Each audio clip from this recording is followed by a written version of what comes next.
said are so thoughtful, right? They are, by the way. But I didn't write them. Somebody did, back in the 1800s.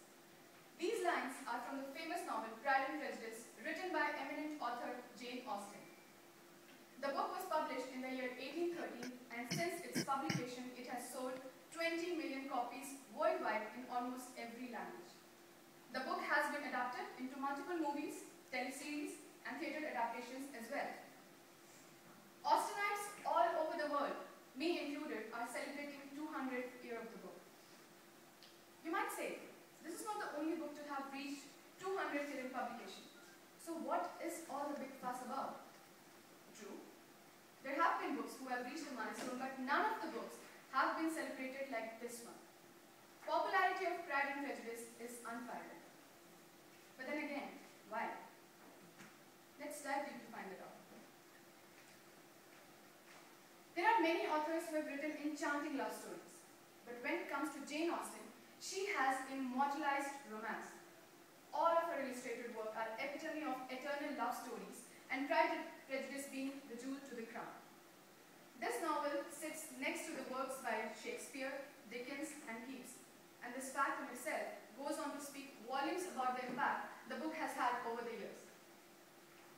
The book is centralized on Elizabeth Bennet's prejudices against proud but eligible Mr. Darcy. Defying the laws of physics, in this book, opposites repel than attract. Mr. Darcy is sullen and arrogant. Elizabeth is spirited and charming.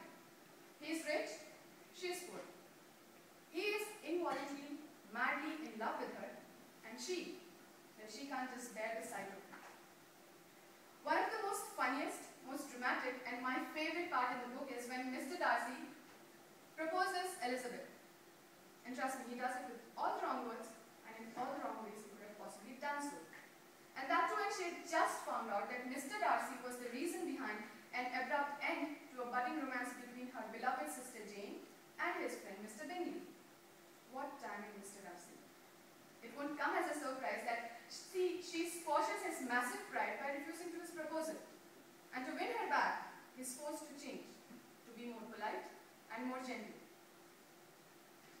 When I say that Pride and Prejudice is a famous novel, I'm expecting most of you would have heard about it. Well, then again, the USP of the book, the unique selling point is that though the central theme, the prominent theme is romance, there are multiple elements like humor, sarcasm, hypocrisy, scandal, all running at the background. All the makings of a perfectly engrossing and captivating story. Austen has described her characters in a few defining sentences with their moral prejudices and chauvinisms. For example, Mr. Darcy, in one of the discussions, says, "A lady's imagination is very rapid. It jumps from admiration to love, and love to matrimony in a moment." Who says that? I was personally very offended. But I was well avenged when he meets his match in Elizabeth Bennet, who says, "There is a certain stubbornness about me that can never bear to be frightened at will of others. My courage always rises at every attempt to intimidate me." The characters are poles apart. You can make that out, right? But no matter how different they are, no matter how much they loathe each other, as you read about them, you want them to fall in love. I know I do. Every single time I read the book, I want Darcy and Elizabeth to fall in love. Moving on. The times that we live in and the era these characters in the book belong to are ways apart. There were huge social differences. Differences in norms, morals, protocols. Courtship, for example, what we call dating, had rigid rules that are almost laughable to our modern ways of thinking.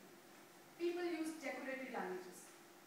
Socializing was done at gala dinner parties and dances. And the ease with which Austen bridges this gap between now and then will definitely amaze you. It does, at least me. Every time I read her books, I'm always left mesmerized, and I always wish that maybe I should have been born a few centuries earlier and maybe a few 100,000 kilometers to the northwest, hoping to land in England somewhere. The narration is so captivating that you can't help yourself but be engrossed in it. You can relate to the characters. You can feel their despair. You can feel their happiness. You can feel them each other and you can sense the detest whenever it is there. You can actually feel the story as your own life story 200 years after Austen actually penned it down. That is the magic of Austen, and that is the spell her narration casts on you. Having said that, first impressions. That was Austen's first choice for the title of the book. Though far less catchy than Pride and Prejudice, it perfectly resembles the basic idea or the lesson Austen had in mind for writing the book. First impressions.